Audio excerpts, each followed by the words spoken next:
Je vous propose un voyage. Un voyage à travers les séries, mais pas toutes les séries, il y en a trop. Rien que l'année dernière, on dénombrait près de 600 nouvelles séries, enfin nouvelles saisons et nouvelles séries, toutes confondues. Donc même si on imagine que, à cause de la grève des scénaristes et des interprètes, il y en aura un peu moins en 2024, il y en aura vraiment beaucoup. D'autant plus si on rajoute les séries coréennes, françaises, anglaises. Alors non, je ne vais pas vous saouler avec tous les gros titres événementiels, comme les Fallout, adaptés du jeu vidéo, les Expats avec Nicole Kidman, la version série de Mr. and Mrs. Smith, la nouvelle saison de True Detective avec Jodie Foster, les saisons 2 de House of the Dragon, des Anneaux du Pouvoir et de Squid Game. Non. À la place, je vais vous demander de venir avec moi dans ma machine à voyager dans le temps. Bah oui, parce que j'ai une machine à voyager dans le temps, c'est normal. Vous allez voir que des séries importantes de cette nouvelle année, il y en a pour tous les goûts et à toutes les époques. Podcast Story. Japon 1600. Vous êtes John Blackthorne, un commandant anglais échoué là qui fait équipe avec le seigneur Toranaga dans sa lutte contre le Conseil des Régents. Le choc des civilisations, quoi. Et puis, il faut avouer que vous en pincez pour Mariko, votre traductrice, dernière d'une lignée tombée en disgrâce. Toranaga vous rappelle d'ailleurs quelqu'un de votre enfance, le courageux Hayato de la série Senkukai. Bah oui, vous avez l'œil, c'est bien lui, l'acteur Hiroyuki Sanada. Et vous n'êtes pas Richard Chamberlain, même si oui, vous vous souvenez bien qu'il incarnait déjà Blackthorne dans la précédente adaptation en 1980. Mais comme les aventures sont adaptées d'un grand roman de James Clavell, pas besoin de faire la comparaison. On verra ça le 27 février sur Disney+, c'est Shogun. Les 10 épisodes de cette nouvelle version se déroulent donc à l'aube d'une guerre civile et le commandant Blackthorne devra aussi faire face aux prêtres jésuites et commerçants portugais qui voient d'un très mauvais œil son arrivée et son influence auprès du seigneur Toranaga. Les conflits sont multiples et les intrigues de cour vont se succéder.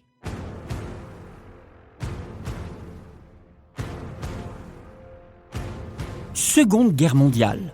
Vous êtes en l'air, enfin dans l'air. Vous avez très froid et vous manquez d'oxygène. Vous êtes un des pilotes du 100e groupe de bombardement au-dessus de l'Allemagne nazie. Votre vie ne tient qu'à un fil. Vous vous ferez abattre ou vous serez capturé par les nazis. Mais vous aurez peut-être la chance de rentrer chez vous. Vous êtes un des maîtres de l'air et c'est Steven Spielberg et Tom Hanks qui raconteront votre histoire à travers une mini-série aussi attendue que le fut Band of Brothers en son temps, Master of the Air. Ça sera le 26 janvier sur Apple+. Et comme les 2 précédentes méga-séries du duo Spielberg-Hanks, ce Master of the Air va donner un scope inédit à la vie de ces pilotes qui sont quelquefois aux commandes d'avions en piteux état, font des erreurs, peinent à atterrir, mais leur extrême bravoure et leur grande fraternité vont contribuer à la défaite des troupes d'Hitler. Là aussi, la mini-série est adaptée d'un livre et elle promet une épopée particulièrement grandiose, extrême, flamboyante et émouvante, où la mort peut survenir en quelques secondes. Un hommage marquant et essentiel.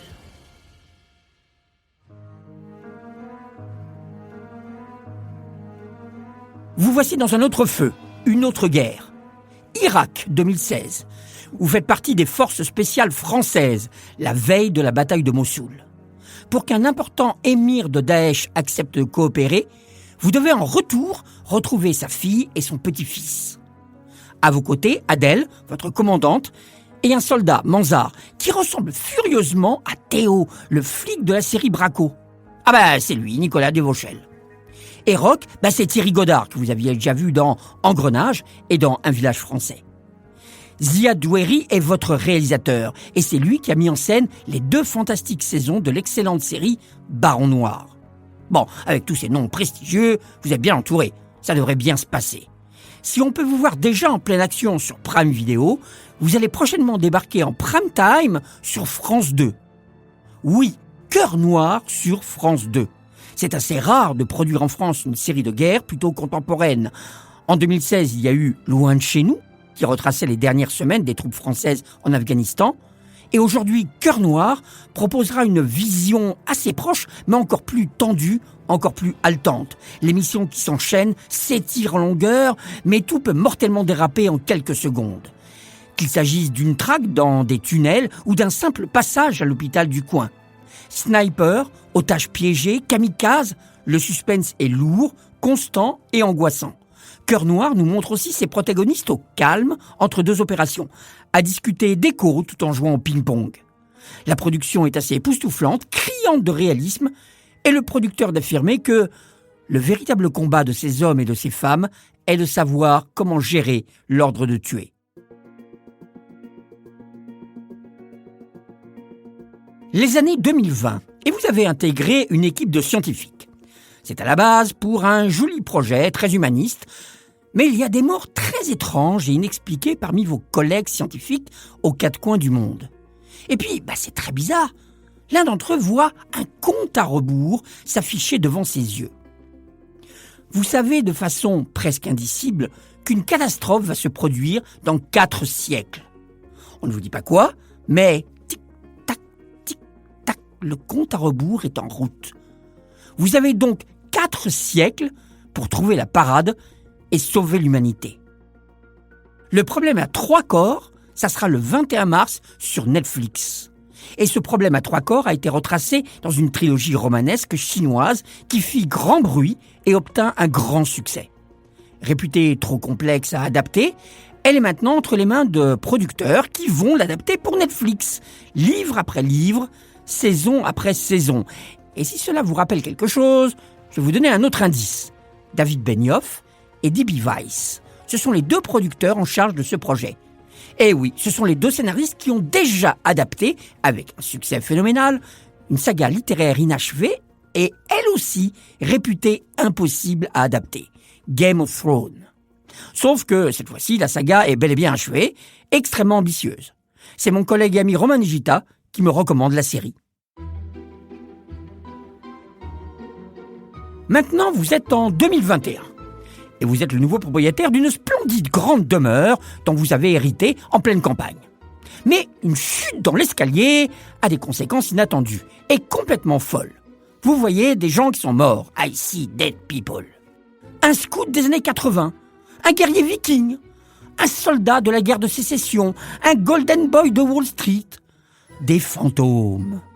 Les fantômes qui ont échoué dans cette demeure et la hantent depuis des siècles. Oh entre eux, ils se chamaillent pas mal, mais au moins ils sont tranquilles.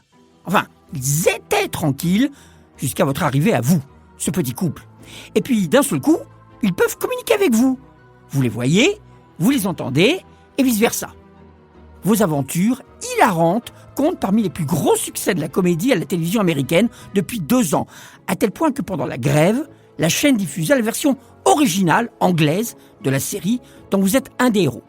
Ça s'appelle Ghost et ça sera sur TMC. Certains des fantômes sont totalement égocentriques, d'autres incroyablement naïfs. Une autre est totalement obsédée sexuelle. Bon, on peut la comprendre, étant privé du moindre contact depuis des siècles. L'un est sans pantalon, l'autre a une flèche plantée à travers le cou, car ils sont tels qu'ils étaient au moment de leur mort. Ils ne peuvent que se parler entre eux, donc ils sont obligés de se supporter pour des milliers d'années. Mais le fait que maintenant Samantha puisse les voir et les entendre, ça va tout changer. Initialement, ils pensent que c'est le bon moyen de faire fuir les nouveaux propriétaires avant qu'ils ne transforment le lieu en hôtel. Et puis, ils découvrent qu'ils ont beaucoup d'avantages à tirer d'une personne vivante, mais qui peut communiquer avec eux. Donc maintenant, il y a une sorte de statu quo qui se met en place entre les vivants et les morts. Mais c'est sans compter sur tous les fantômes qui sont, eux, réfugiés dans la cave. Cette adaptation américaine suit de très près la version originale anglaise qui existe depuis 2019 et en est à sa 5e saison sur la BBC. Aux États-Unis, la production de la série est assez chaotique. Quelques mois après son lancement, un cas de Covid fait stopper le tournage. Puis, au début de la saison 3, la grève des scénaristes, puis celle des acteurs, bloque tout le tournage. Il a repris depuis le 3 décembre dernier.